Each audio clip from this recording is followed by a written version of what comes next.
Bismillahirrahmanirrahim. Assalamualaikum warahmatullahi wabarakatuh. Alhamdulillahirabbil alamin wa bihi nasta'inu ala umuri dunya waddin. Wassalatu wassalamu ala asyrafil anbiya'i wa afdalil mursalin wa ala alihi wa sahabatihi wat tabi'in wa man tabi'ahum bi ihsanin ila yaumiddin. Rabbi syrah li sadri wa yassir li amri wahlul 'uqdatam min lisani yafqahu qawli, amma ba'd. Bapak Ibu sekalian, jamaah yang saya hormati, apa kabar semuanya? Semoga Allah Subhanahu wa taala senantiasa memberikan kesehatan, kebaikan, kebahagiaan dunia dan akhirat untuk kita semuanya. Bapak Ibu sekalian yang dimuliakan Allah Subhanahu wa taala, pada pertemuan ini, Umri ingin membahas sedikit tentang musibah, apa penyebab dan apa tujuan Allah Subhanahu wa taala menghadirkan dalam kehidupan manusia. Saudara-saudaraku sekalian yang dimuliakan Allah Subhanahu wa taala, tidak ada satu kejadian sekecil apapun di dalam kehidupan kita ini kecuali atas izin dan kehendak Allah Subhanahu wa taala. Termasuk musibah, termasuk bencana. Nah, maka yang harus kita ketahui, kenapa bencana itu terjadi? Apa sebabnya? Dalam perspektif Islam. Jamaah sekalian, di antara penyebab utamanya yaitu seperti yang disebutkan oleh Allah Subhanahu wa taala di dalam surat Asy-Syura ayat 30.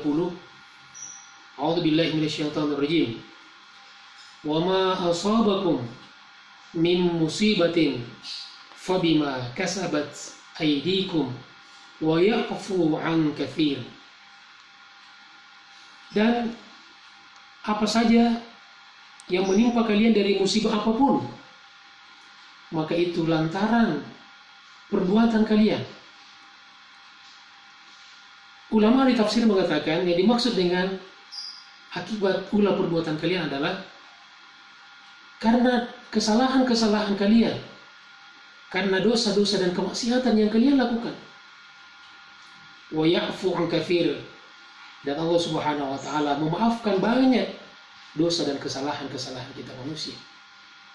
Nah, oleh karena itu dari ayat ini, jamaah sekalian, jelas sekali bahwa salah satu penyebab utama terjadinya musibah, terjadinya bencana di dalam kehidupan manusia adalah karena dosa dan kemaksiatan yang dilakukan oleh manusia itu sendiri. Bapak Ibu yang dimuliakan Allah Subhanahu wa taala, kemudian baginda Rasulullah SAW menjelaskan lebih rinci lagi dalam sebuah hadis yang diriwayatkan oleh Ibnu Majah dan Al-Bazzar, dan kata ahli hadis ini adalah hadis sahih. Kata Nabi SAW, beliau menjelaskan ada 5 yang dilakukan manusia sebagai sebab, dan kalau dilakukan 5 sebab ini maka akan terjadi musibah dan bencana sebagai akibatnya. Apa itu? Yang pertama kata Nabi, lam tadhharil fahishatu fi qaumin qat wa yu'linu biha. Tidaklah merajalela, nampak jelas al-fahisyah, yaitu kemaksiatan-kemaksiatan, dosa-dosa besar seperti perzinahan, seperti pembunuhan, termasuk LGBT, homoseksual dan sebagainya. Bahkan kata ulama, dosa LGBT lebih besar daripada dosa berzina. Wallahu a'lam. Dan tidaklah fahisha merajalela di suatu masyarakat, di suatu daerah, di suatu negeri. Wa yu'linu biha, dan mereka terang-terangan melakukan itu. Karena ada orang kalau mau bermaksiat mungkin masih malu-malu, sembunyi-sembunyi. Tetapi ini mereka terang-terangan melakukannya, bahkan mereka pertontonkan Bahkan maaf, mungkin mereka ada yang mengabadikannya dan berbangga dengan kemaksiatan yang mereka lakukan. Kalau itu yang mereka lakukan, kata Nabi, illa fasha fihimut ta'un, maka bencana yang akan muncul, musibah yang akan datang sebagai akibat adalah mereka akan ditimpa oleh penyakit yang mematikan yang namanya ta'un. Dalam konteks kita sekarang termasuk corona. Kemudian kata Nabi, wal auja'u allati lam takun madat fi aslafihim alladziina madaw. Bukan hanya taun, bukan hanya penyakit yang mematikan. Apabila masuk di dalam suatu negeri, maka dia akan merenggut banyak sekali nyawa. Tetapi juga akan datang penyakit-penyakit yang bermacam-macam yang tidak pernah ada pada umat-umat terdahulu. Sekarang semakin banyak dokter, semakin banyak orang sakit. Semakin canggih ilmu kedokteran, semakin banyak pula penyakit-penyakit yang bermunculan di tengah-tengah masyarakat. Allahu Akbar. Kemudian jamaah sekalian yang dimuliakan Allah Subhanahu wa taala, jadi banyaknya penyakit yang muncul di tengah-tengah masyarakat, adanya fenomena virus corona, ini kita harus akui sebagaimana kata Rasulullah SAW bahwa ini adalah akibat banyaknya kemaksiatan yang dilakukan oleh manusia. Kemudian jamaah sekalian yang dimuliakan Allah, yang kedua kata Nabi, walam yanqusul mikyala wal mizan, dan tidaklah mereka mengurangi ukuran dan timbangan, yaitu maksudnya di dalam berdagang, di dalam berbisnis, dan tidaklah mereka tinggi curang dengan mengurangi timbangan dan ukuran di dalam berdagang.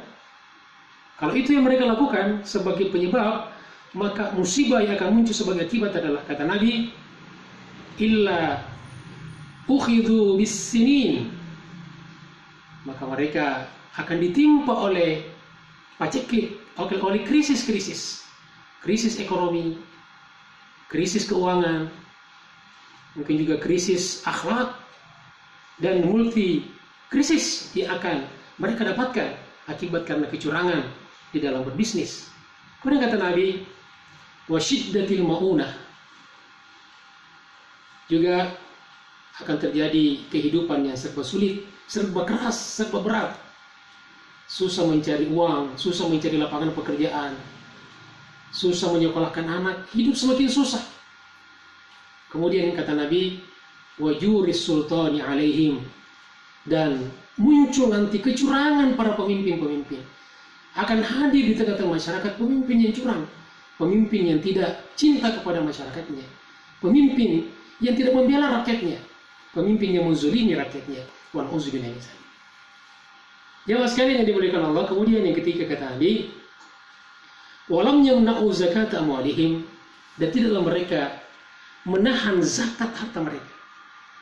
Kalau mereka enggan menzakatkan harta mereka sebagai sebab, maka musibah yang muncul kemudian sebagai akibat dari perbuatan itu adalah, kata Nabi, illa muni'ul qatra minas sama, mereka akan terhalang dari air hujan. Mereka tidak lagi diberikan air hujan. Padahal kita ketahui kita membutuhkan air hujan, kita membutuhkan air, karena sumber kehidupan kita yang utama adalah air. Bahkan kita manusia pun diciptakan asalnya dari air. Jadi jamaah sekalian, kalau hujan tidak turun, terjadi musim kekeringan, musim kemarau, maka itu musibah. Tetapi ketika hujan turun dalam jumlah yang berlebihan juga dalam musibah, terjadi banjir dan sebagainya. Makanya kalau hujan, kita diajarkan sebuah doa oleh Rasulullah SAW. Kita mengatakan, Allahumma shayyiban nafi'an, ya Allah, jadikan hujan yang membawa manfaat, yang membawa keberkahan, bukan musibah. Kemudian juga ada doa lain, Allahumma hawalaina la alaina, ya Allah, turunkan dia hujan itu di sekeliling kami saja, di lautan, di sungai, di hutan-hutan, jangan di pemukiman kami karena sudah kebanyakan air. Nah, kemudian jemaah sekalian yang dimuliakan Allah Subhanahu wa taala, kata Nabi, walau lal bahaimu lam yumtaru, dan seandainya bukan karena Allah Subhanahu wa taala sayang, cinta kepada binatang-binatang, kepada binatang-binatang ternak, niscaya manusia tidak lagi diberikan air. Wa na'udzubillahi min dzalik. Oleh karena itu jemaah sekalian yang dimuliakan Allah, sebetulnya dalam konteks ini kira-kira siapa yang berhutang budi? Hewan, binatang berhutang budi kepada kita manusia, atau kita manusia yang berhutang budi kepada binatang? Nah, sebetulnya berdasarkan di sini adalah kita yang justru berhutang budi kepada binatang. Karena binatang tidak pernah bermaksiat. Cuma sayang sekali manusia sering ketika terjadi musibah mengkambing hitamkan, menuduh hewan, ya, yang dituduh selalu hewan. Padahal kita lah justru yang menjadi penyebab utama daripada setiap musibah dan bencana dalam kehidupan kita. Jamaah sekalian yang saya hormati, kemudian yang keempat kata Nabi SAW, walam yanqudu ahdallahi wa ahda rasulih, dan tidaklah mereka merusak atau membatalkan perjanjian Allah dan perjanjian Rasulullah. Artinya apa? Ya, sesungguhnya kita dalam hidup ini kan kita sudah ada perjanjian dengan Allah Subhanahu wa taala dan dengan Rasulullah SAW. Apa itu perjanjiannya? Bahwa kita akan bertauhid kepada Allah. Kita akan hanya menyembah satu Tuhan yang satu-satunya, yaitu Allah. Dan itu siang hari siang malam, minimal 17 kali sehari semalam, kita ikrarkan itu, kita ulang-ulangin itu. Kita mengatakan, iyyaka na'budu wa iyyaka nasta'in. Hanya kepadamu kami menyembah, hanya kepadamu kami menghamba, dan hanya kepadamu kami mohon pertolongan. Kemudian perjanjian dengan Rasulullah artinya apa? Ya, bahwa kita akan senantiasa siap untuk menjalankan ajaran Rasulullah SAW, akan menjalankan, menghidupkan sunnah-sunnah Rasulullah SAW. Nah, kalau itu perjanjian itu mereka rusak, mereka batalkan, maka musibah akan datang sebagai akibatnya. Kata Nabi SAW, illa sallatallahu alaihim aduan min ghairi. Allah kuasakan kepada mereka, kuasakan atas mereka musuh dari selain mereka, musuh dari luar, musuh asing yang datang kepada mereka. Lalu apa yang musuh itu lakukan ketika datang? Yang mereka lakukan adalah fa'akhadhu ba'dha ma fi aidihim. Mereka mengambil, mereka merampas harta mereka. Mereka merampas harta masyarakat. Hasil alamnya diambil, minyak buminya diambil, emasnya diambil. Mereka rampok. Wa na'udzubillahi min dzalik. Kemudian yang kelima, yang terakhir, kata Nabi SAW,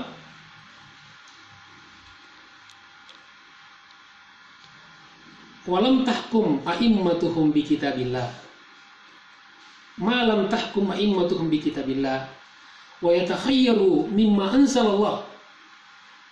Dan kalau para pemimpin-pemimpin mereka tidak lagi menjadikan kitabullah, tidak lagi menjadikan Al-Quran dan wahyu Allah Subhanahu wa ta'ala sebagai panduan, sebagai patokan di dalam berhukum, maka musibah yang akan muncul sebagai akibatnya, kata Nabi sallallahu alaihi wasallam, adalah illa ja'alallahu ba'sahum bainahum. Allah akan jadikan mereka senantiasa berselisih. Mereka tidak pernah akan akur. Mereka terus gontok-gontokan. Mereka saling cakar-cakaran. Walauzubillahi min dzalik. Semoga Allah Subhanahu wa taala menjauhkan kita dari itu semua. Lalu jamaah sekalian, yang terakhir adalah apa sebetulnya tujuan? Apa sebetulnya tujuan Allah Subhanahu wa taala menghadirkan musibah dan bencana itu di dalam kehidupan manusia? Setidaknya ada dua yang disebutkan di dalam Al-Quran, di surah Ar-Rum ayat 41. Di situ ada yang pertama, kata Allah Subhanahu wa taala, liyudhiqahum ba'dalladzi 'amilu. Jadi dengan adanya musibah, dengan adanya satu bencana di satu masyarakat, di satu negeri, sebetulnya Allah ingin agar pelaku-pelakunya agar umat manusia merasakan dampak dari perbuatan mereka. Berani berbuat, berani bertanggung jawab. Kira-kira Allah mengatakan, rasakan itulah akibat dari perbuatan kalian sendiri. Dan yang kedua, kata Allah Subhanahu wa taala, la'allahum yarji'un. Mudah-mudahan mereka kembali ke jalan Allah, kembali kepada hukum-hukum Allah, kembali mentauhidkan Allah. Jadi Allah ingin kita kembali kepada makanan halal kita. Allah ingin kembali kita kepada pasangan hidup halal kita. Allah ingin kembali kita kepada sumber rezeki kita yang halal. Allah ingin kembali kita ke jalan yang benar. Maka tidak ada cara yang paling efektif dan yang paling syar'i di dalam menolak bala selain kita harus kembali ke jalan Allah, bertobat, nasuha kepada Allah Subhanahu wa taala. Dan terakhir jemaah sekalian yang dimuliakan Allah Subhanahu wa taala, memang banjir bandang, tsunami, termasuk virus corona adalah musibah yang dahsyat, musibah yang luar biasa, bencana yang luar biasa. Tetapi sebetulnya bencana dan musibah yang lebih besar daripada itu semua adalah ketika kita ditimpa oleh bencana, ketika kita diuji oleh sebuah musibah, diberikan ujian, diberikan bencana oleh Allah Subhanahu wa taala, tetapi kita juga belum sadar, kita belum juga tobat dan belum juga kembali ke jalan yang benar, kembali kepada jalan Allah Subhanahu wa taala. Demikianlah jemaah sekalian yang Umri bisa sampaikan pada kesempatan ini. Mudah-mudahan bermanfaat. Semoga Allah Subhanahu wa taala jauhkan kita dari segala macam musibah, segala macam penyakit, mobil khusus penyakit virus corona ini. Billahi taufiq wal hidayah.